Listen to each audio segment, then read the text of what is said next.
star so bright. Pull your hat down, make sure your cinch is tight. Horses kinda snuffy, cold chill up your spine. You'll get your ass moving, son, we're burning daylight.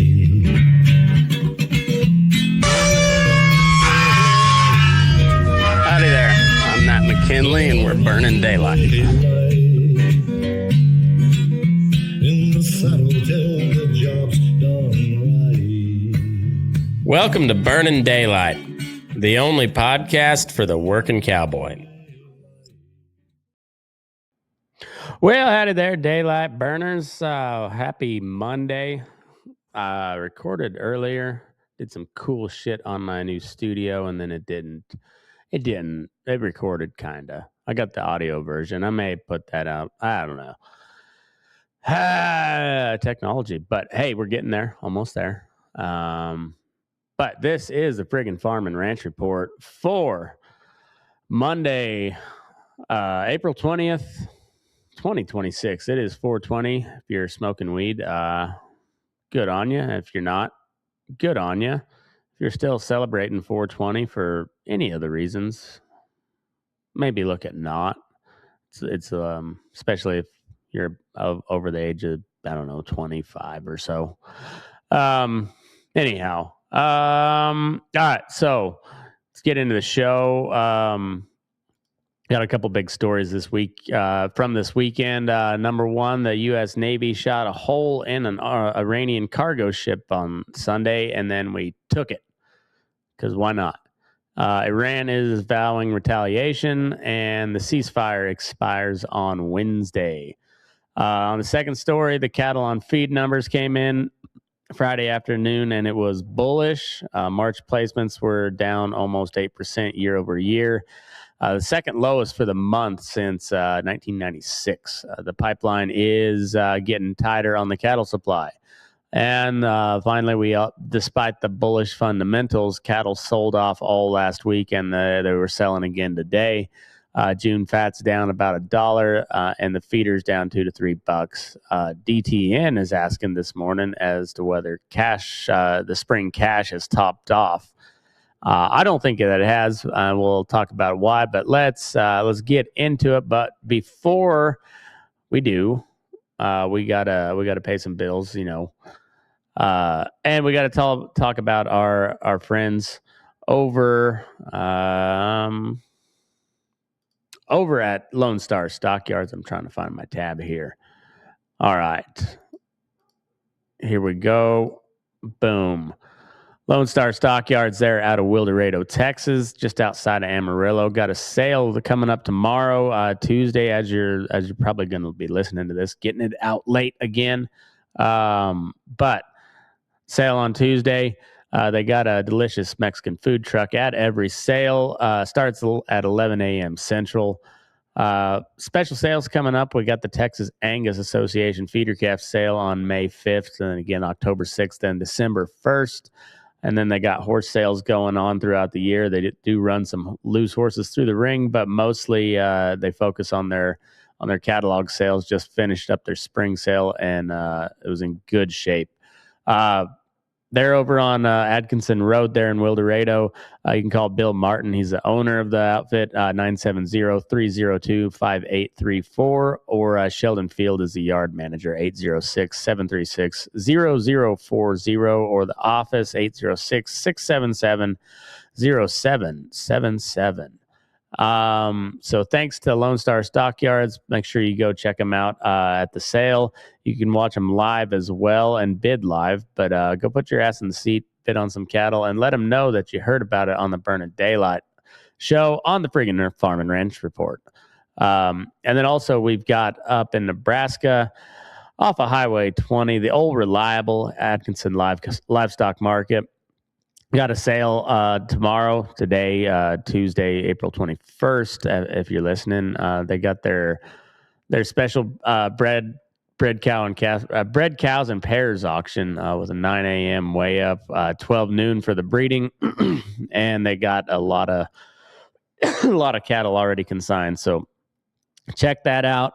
And make sure if you got any questions, give them a holler. Wes Kilmurray is the manager over there, 402-340-4225. And Austin Jarecki, the yard manager, 402-402-340-8540.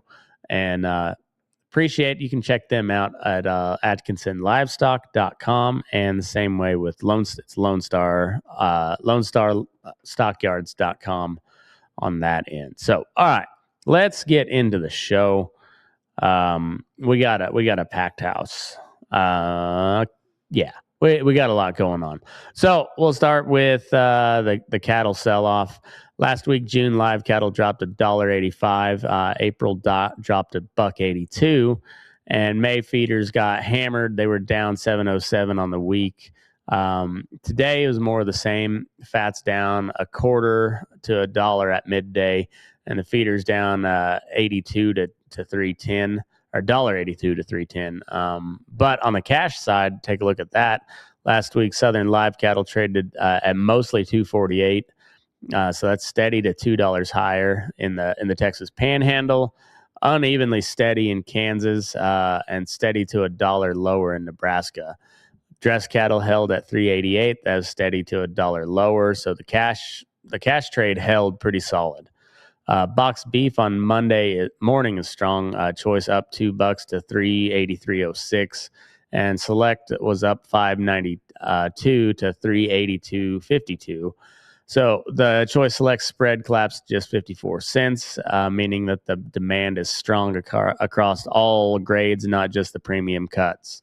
DTN ran a piece this morning asking whether cash is topped for the spring, and I think when the board is selling off, but the cash holds and the box beef is still screaming right along, that it's a technical correction in the board on the futures and not a fundamental top of the market.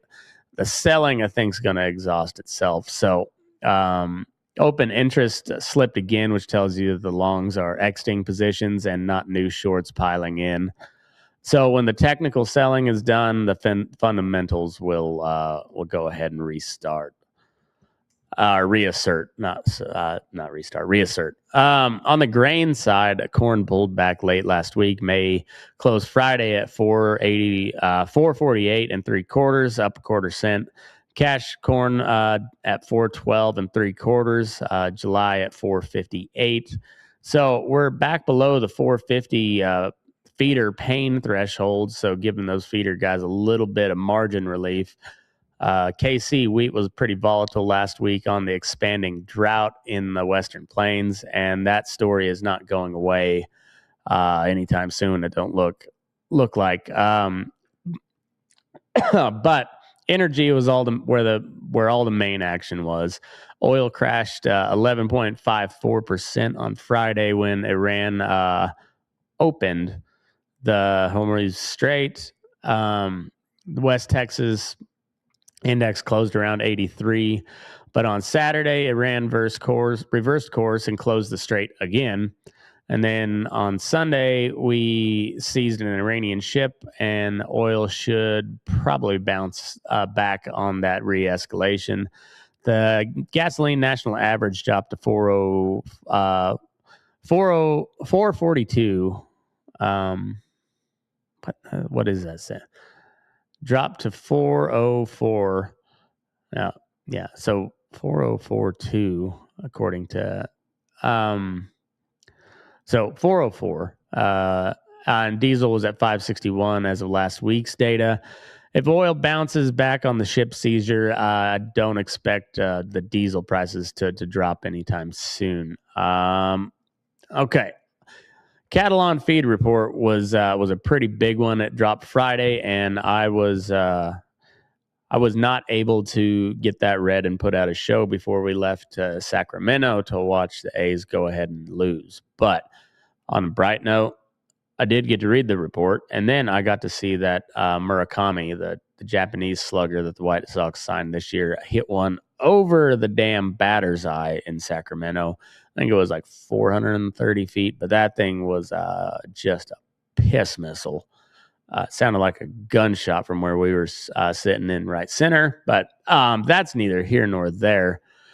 All right, so let's talk about the cattle on feed report. On feed as of April 1st, 11.576 million head. So it's down 0.5% from last year, and continuing on the pattern of the tightening feedlot supplies. March placements were 1.71 million head, down 7.67% from last year. And that is the second lowest March placement number since 1996. The closed Mexican border is directly suppressing that number, and so this is a bullish number. On the March marketing side, 1.62 million, down 5.5%. Also was the second lowest on record for the period, was second lowest since 1996. And then the heifers on feed were 4.32 million, down 1.37%. And so the ratio of feeders was 37.3% heifers. So some heifers are being retained for breeding, which is a bullish trend long term because it means producers are trying to rebuild their herd. But it also clamps down on the current supply, so it's kind of a two-edged sword there. Fund traders are heavily net long, so there's about 129,000 contracts in live cattle and 21,000 in feeders. That's a lot of money betting on higher prices. The bottom line there is the report confirmed the bull case. The cattle pipeline is tighter than expected, but the market sold off anyways, and that tells you that the sell-off is about positioning and profit taking and not fundamentals. Okay. So, main story of the day was the U.S. Navy seizes an Iranian ship. This happened on Sunday. The USS Spruance, which is a guided missile destroyer, intercepted an Iranian cargo ship called the Tuska. It's a Touska. I'm not sure how they pronounce that in Farsi. I think that's what they speak in Iran. Anyway, in the Gulf of Oman, the Tuska is a 900-foot long, nearly as big as an aircraft carrier, oil tanker, and it was under Treasury sanctions and was headed from China to the Iranian port of Bandar Abbas. The Navy gave warnings for 6 hours, but the crew refused to stop, so the Navy shot a hole in the engine room, and the U.S. Marines from the 31st Marine Expeditionary Unit boarded and took control of the vessel. President Trump posted that they stopped them, quote, right in their tracks by blowing a hole in the engine room, end quote. This is the first time the U.S. has fired on and seized a vessel since the blockade began. And Iran's military command, known as Qatam al-Anbiya, called it armed piracy and warned of a swift response. Their parliament speaker said that it is impossible for others to pass through the Hormuz while Iran cannot. Okay, so and then as far as the timeline goes, it was a little bit of a roller coaster, to say the least. So we'll walk you through what happened since Friday, because since I didn't cover anything Friday morning, Iran declared the Hormuz Strait was open and oil crashed 10%. West Texas index hit $83 a barrel, and the world kind of just sighed a breath of relief. And then Friday afternoon, Iran attacked commercial shipping in the Strait of Hormuz. And then Saturday, Iran's Revolutionary Guard reversed course and closed the strait once again. The parliament speaker said the Hormuz will not return to normal while the U.S. blockade continues. And the Iran's sanction waiver on the oil that Iran is selling expired Saturday with no extension from the administration. And then Sunday, the Navy seized the Tuska, and Iran has vowed retaliation. Monday morning, Iran announced that it will not send negotiators to Pakistan, and Trump says Vice President Vance is headed to Islamabad anyways. So the ceasefire expires Monday, April 22nd. That is a hard deadline, and, well, allegedly. We'll see. And if there is no deal by Wednesday, all bets are off on that. So recap on the war reel. So Friday, my thoughts about the Hormuz reopening was a ceasefire, not a peace deal, and that turned out to be right on that. It lasted about 8 hours. The strait is closed again, and the U.S. Navy is shooting holes in Iranian ships. Iran says they will retaliate, and they probably will. I don't know what they've got left, but they still can do some damage. The sanctions waiver is expired, and Pakistan talks are in doubt. But if you locked in diesel while oil was at $83 a barrel on Friday, good on you.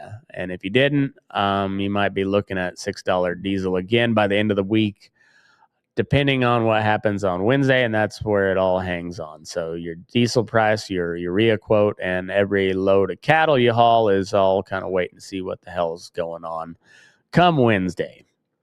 All right, on the policy watch, House Republicans are targeting a floor vote in late April on the farm bill.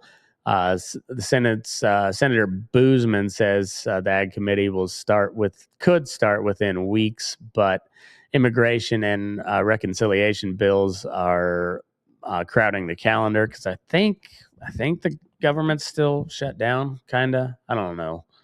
Iran's sanctions waiver expired Saturday 19th, and it was not renewed.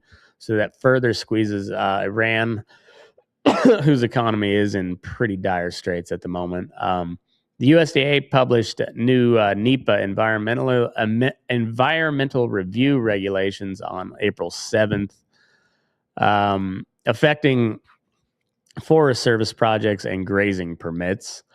And then on the farm program payments, new rules now allow increased payments, limits raised to $155,000.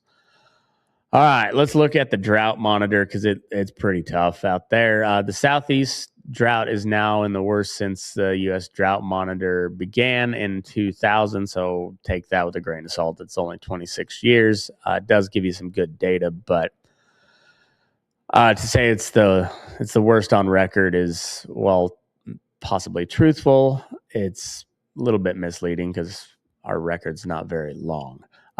Anyway, 96.83% of the Southeast is in a moderate drought or worse. So that's D2 or worse.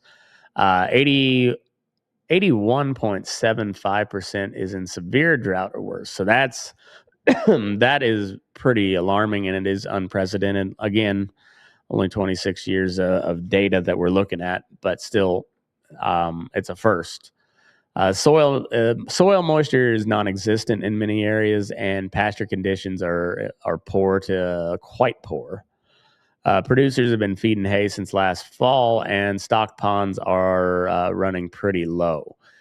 And the Southern Plains are at 81.87% drought, and some South Texas farmers have ceased operations entirely.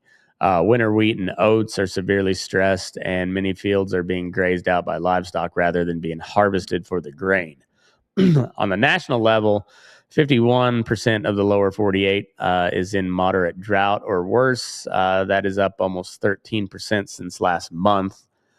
March 2026 was the warmest March on record in the contiguous U.S. At 9.4 degrees above the 20th century average.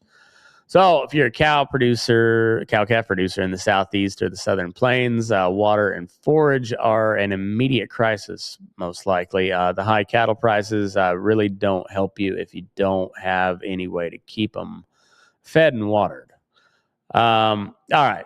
Continuing along the weather angle, we do have some good news. There's a calmer pattern for this week, so no major severe weather setups through at least midweek.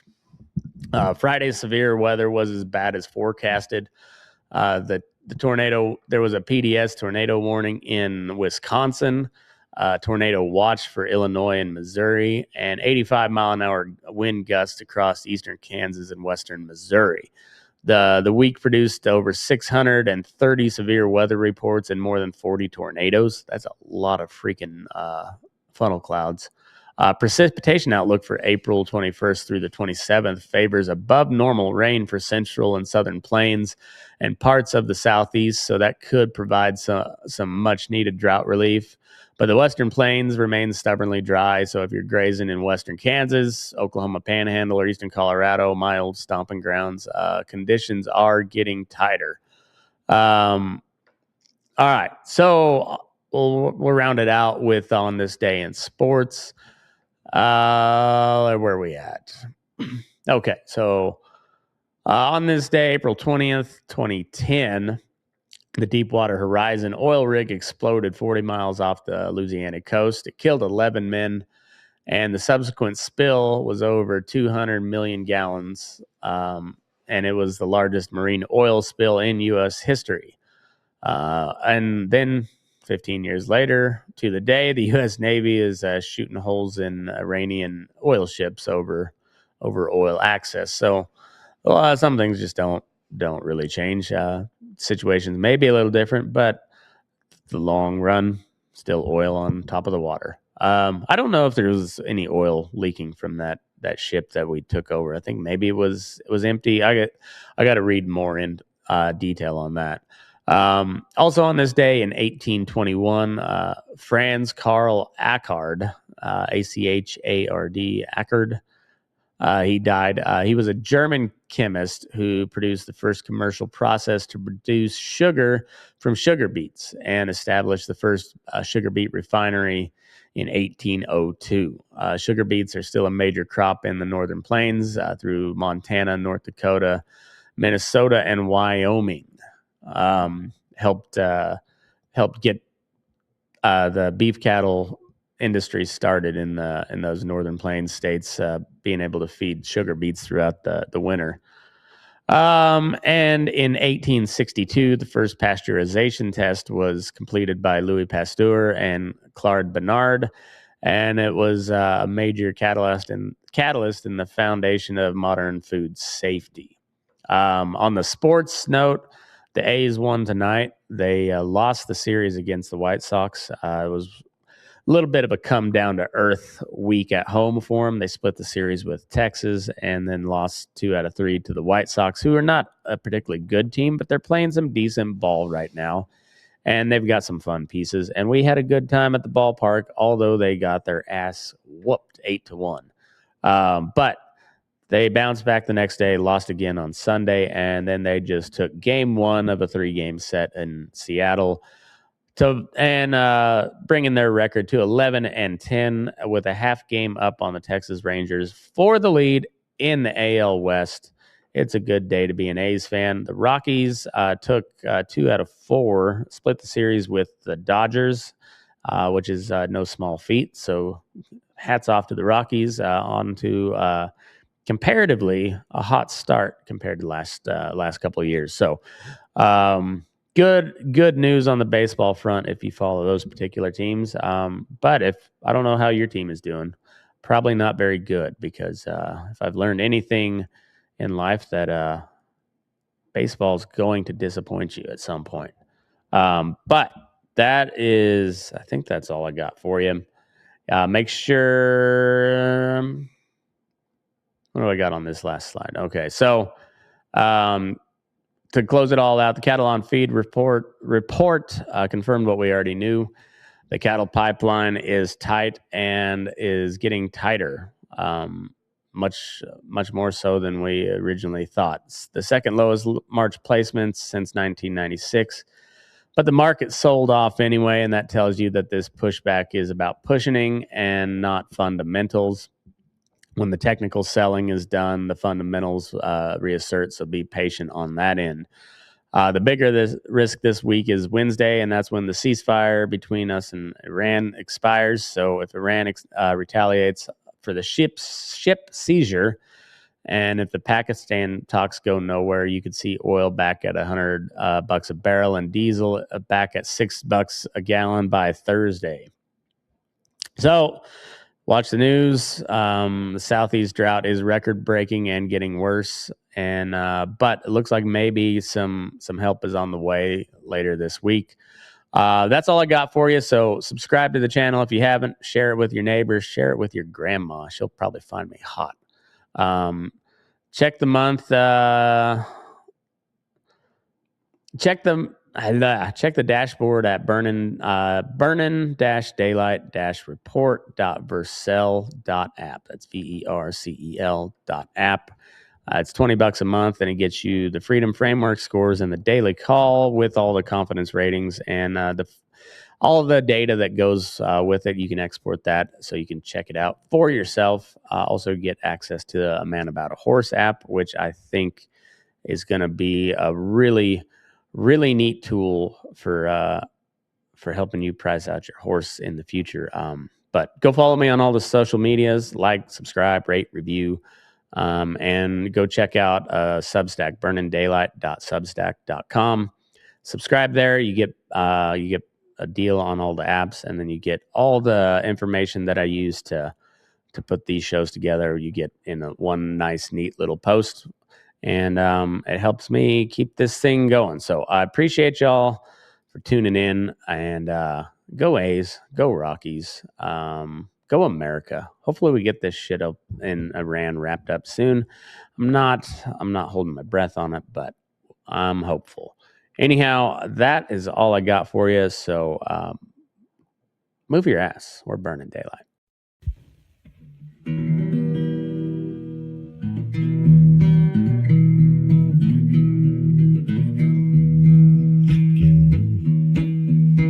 Your eyes up in the morning beneath the stars so bright. Pull your hat down, make sure your cinch is tight. Horse is kinda snuffy, cold chill up your spine. We'll get your ass moving, son, we're burning daylight. Burning daylight. Burning daylight.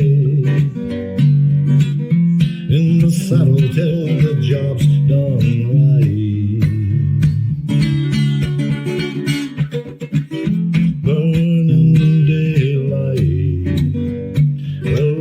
Just together, and you won't catch 'em all. But when you ride through the gate, make sure you sit up tall. I can see the horizon, it's looking pretty bright. Well, get your ass moving, son, we're burning